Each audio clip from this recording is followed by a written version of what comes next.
Bonjour, Saint-Denis, que traite pas si je faiblis. Salut les goulus. Et non, c'est moi, c'est pas Godefroy le Hardy. Aujourd'hui, on va parler d'un plat qui est aussi vieux que les chevaliers, si ce n'est plus. C'est un plat des plus populaires français. Un plat même, je dirais peut-être le plat signature de la France. On va bien sûr parler du pot-au-feu. Le pot-au-feu, en plus, c'est un de mes plats préférés. Moi, j'adore ça, j'adore cuisiner le pot-au-feu. J'adore surtout le manger. Donc là, aujourd'hui, ce qu'on va faire, c'est que je vais vous emmener à la maison. On va aller cuisiner le pot-au-feu ensemble. Je vais vous montrer mes astuces pour faire un bon pot-au-feu et vraiment se régaler. D'ailleurs, on peut se régaler avec plein de copains autour de ce plat-là. C'est un plat de saison, c'est l'hiver qui approche. Ça, c'est vraiment top. Ça réchauffe la maison. Ça donne une bonne odeur à l'intérieur de la maison. Moi, j'adore rentrer chez moi quand ça sent l'odeur du chou, des choses comme ça. Ça me donne qu'une envie. Moi, c'est de mettre les pieds sous la table et de me faire un bon petit bol de bouillon de pot-au-feu. Donc, approchez-vous, vous allez voir. J'ai choisi pour ça plusieurs types de viande. C'est important de choisir plusieurs types de viande pour le pot-au-feu parce que ils vont tous apporter quelque chose au plat.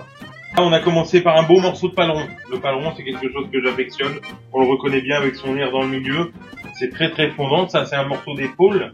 Donc, qui est riche en collagène. Moi, j'aime bien les morceaux qui sont riches en collagène. Vous allez comprendre pourquoi. Le collagène, c'est ce qui apporte la gélatine. C'est ce qui fait que c'est très très fondant. Donc, les morceaux riches en collagène, moi, j'adore ça. Incontournable dans le pot-au-feu, le plat de côte. J'en mets 2 morceaux parce qu'on est généreux et parce que le plat de côte, c'est un petit peu gras. C'est ce qui amène la saveur au bouillon. C'est ce qui amène la saveur au plat. Ensuite, un beau morceau de jarret avec l'os dans le milieu. Et ensuite, mon ingrédient que j'adore ajouter dans le pot-au-feu, c'est le pied de veau. Le pied de veau, ça c'est top. C'est vraiment super fondant, un bon pied de veau. Ça amène beaucoup de gélatine. Le bouillon, il est bien épais, il est bien riche. On adore ça. On aime bien cuisiner riche, moi, en Normandie. On aime bien cuisiner généreux. La chose incontournable aussi du pot-au-feu, ça fait quand même beaucoup de choses incontournables dans un plat incontournable. C'est peut-être le fondement même du plat. Les os Samuel. On dit bien les os Samuel, on dit pas les os à moelle. On n'est pas des Capétiens, on parle correctement. C'est un plat très populaire, donc on parle, comme on parle à la campagne, on dit pas des os à moelle, on dit des os Samuel. Maintenant, je vous invite à me suivre à la maison. On va passer derrière les fourneaux. Je vous expliquerai niveau légumes ce qu'on va faire là-bas. Et c'est parti! Et voilà les goulus, on se retrouve à la maison avec notre bon pot-au-feu qu'on a lancé. Donc là, à l'intérieur, j'ai démarré à l'eau froide. On a mis à l'intérieur le plat de côte, le pied de veau et la quille de veau. C'est l'os du pied en fait, la quille du veau. On démarre à l'eau froide, on monte à température jusqu'à ébullition pour débarrasser de toutes les impuretés. On va venir bien écumer et ensuite on incorporera toutes les autres viandes. Là, ce qu'on va faire dans un premier temps, c'est qu'on va déjà assaisonner cette partie. Donc on va l'assaisonner avec du sel gros. Ça c'est important. On en met une bonne poignée histoire de donner du goût. Et on ajustera à la fin de la cuisson avec un petit peu de sel s'il en faut encore un petit peu plus. Je mets pas de poivre exprès parce que le poivre, c'est pas une infusion. Donc il faut éviter de mettre du poivre, des choses qu'on va faire bouillir ou qu'on va cuire longtemps parce que il va rester que le côté piquant et pas le côté floral du poivre qu'on aime tant. Donc là maintenant, je vais vous faire la présentation des légumes qui vont accompagner notre pot-au-feu. Pour la présentation des légumes qu'on va mettre en fin de cuisson parce qu'on va pas les mettre dès le départ de la cuisson, sinon nos légumes vont être trop cuits alors que notre viande va pas être assez cuite. Enfin bon, c'est pas le sens. On va avoir donc un beau chou vert, on va avoir besoin de 2 poireaux, 2 panais, quelques navets, des rutabagas et des carottes. Ça, c'est les incontournables du pot-au-feu. On peut ajouter dedans d'autres choses. D'ailleurs, là, ce que je vais faire, c'est que je vais ajouter mon petit bouquet garni.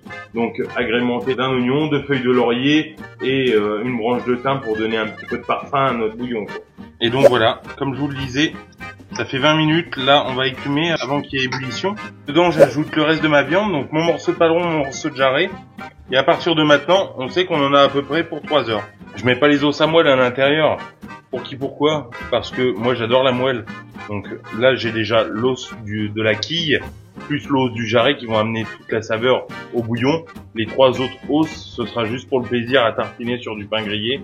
Maintenant je vais laisser monter en ébullition, je vais couvrir et on va laisser cuire pendant 2 heures.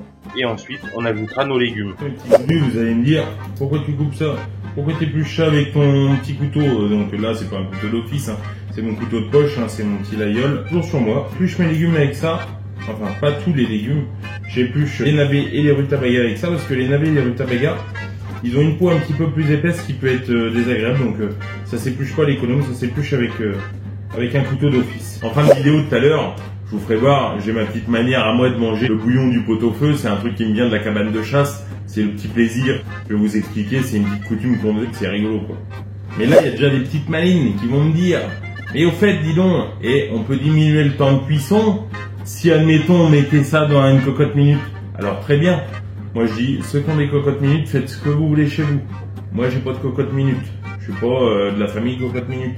Moi j'aime bien prendre le temps, les produits, pas les agresser, on y va gentiment, là ça bouillonne gentiment, ça va infuser, ça va diffuser. On a une cuisson en fait qui va être une cuisson par expansion, c'est-à-dire que c'est la viande qui va donner le goût au bouillon et le bouillon qui va donner le goût à la viande. Alors là, ça permet de partager les saveurs, mélanger le tout. Pot-au-feu, vous savez d'où ça vient le terme pot-au-feu? Tout simplement, c'est le pot qui était au feu. Donc le pot qu'on laissait sur le coin du feu toute la journée. À l'époque, quand on allait dans une ferme, il y avait toujours un brin de soupe pour nous accueillir. Alors vous avez remarqué aussi, c'est que j'ai pas encore parlé de pommes de terre. Les pommes de terre, moi j'aime pas faire cuire les pommes de terre dans le pot-au-feu parce que sinon elles vont rendre le bouillon trouble et c'est quelque chose que j'affectionne pas trop. Donc moi les pommes de terre, j'aime bien les faire cuire vapeur à côté, comme ça ne nuit pas au bouillon. Et en attendant, n'hésitez pas à partager et à liker notre publication si elle vous a plu et aussi d'en parler autour de vous, d'inviter vos amis à aimer notre page Boucherie Charcuterie Dano. On est sur YouTube, Insta, TikTok, Facebook. Donc voilà, n'hésitez pas à venir nous retrouver sur ces réseaux. Et comme ça, on partagera encore plus notre passion. Et voilà les goulus, maintenant il ne me reste plus qu'à incorporer mes légumes par ordre de cuisson dans mon pot-au-feu. Donc on va commencer par les navets et les rutabagas, ainsi que le panais. Donc là ça fait déjà 2h30 que ça cuit, donc maintenant il va nous rester plus qu'une bonne heure de cuisson on va dire. Et ensuite les carottes, le poireau et mon chou vert que je vais mettre au-dessus. Donc le chou vert il n'a pas besoin de tremper, c'est ce qui nécessite le moins de cuisson. Et en fait, ce qu'on va faire c'est que hop, les os Samuel c'est à ce moment là que je les mets, 1 heure avant la fin, comme les légumes, pour vraiment qu'il n'y ait pas trop de cuisson. Et en fait je vais venir les mettre de façon à ce qu'ils appuient sur le chou comme ça, les cuissons seront bien respectées et on pourra manger la moelle, ce qu'on préfère pour le Samuel. Bon voilà les goulus, maintenant on a fini, les 3h30 de cuisson sont passées. Il me reste plus qu'à dresser le plat. Avant ça, je vais servir l'entrée. Je vais vous montrer, moi l'entrée chez moi c'est un petit bouillon avec des vermicelles.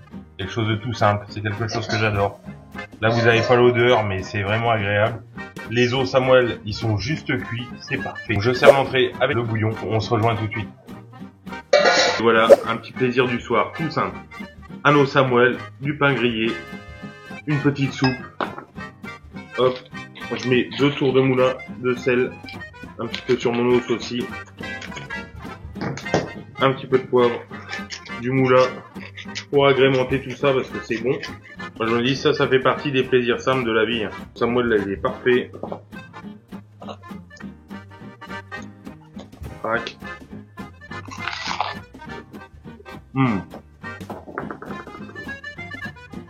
La soupe elle est délicieuse. C'est ça les plaisirs simples de la vie, une petite soupe, une bonne tartine et au lit. Je vous laisserai méditer là-dessus. Tout à l'heure, je vous avais parlé d'une tradition qu'on avait dans les cabanes de chasse, quand on a une petite soupe qui est servie comme ça. Je vais vous montrer ce que c'est. On dit qu'on fait chabreau. Vous allez voir, hop, et voilà. On fait chabreau, un petit coup de vin dans la soupe. C'est délicieux. Alors vous allez vous dire, oui, pour les chasseurs, c'est normal, ils cherchent à mettre du vin partout. Non, non, on fait ça juste parce que c'est bon. Je me régale. Je vous dis Lisboc, à plus.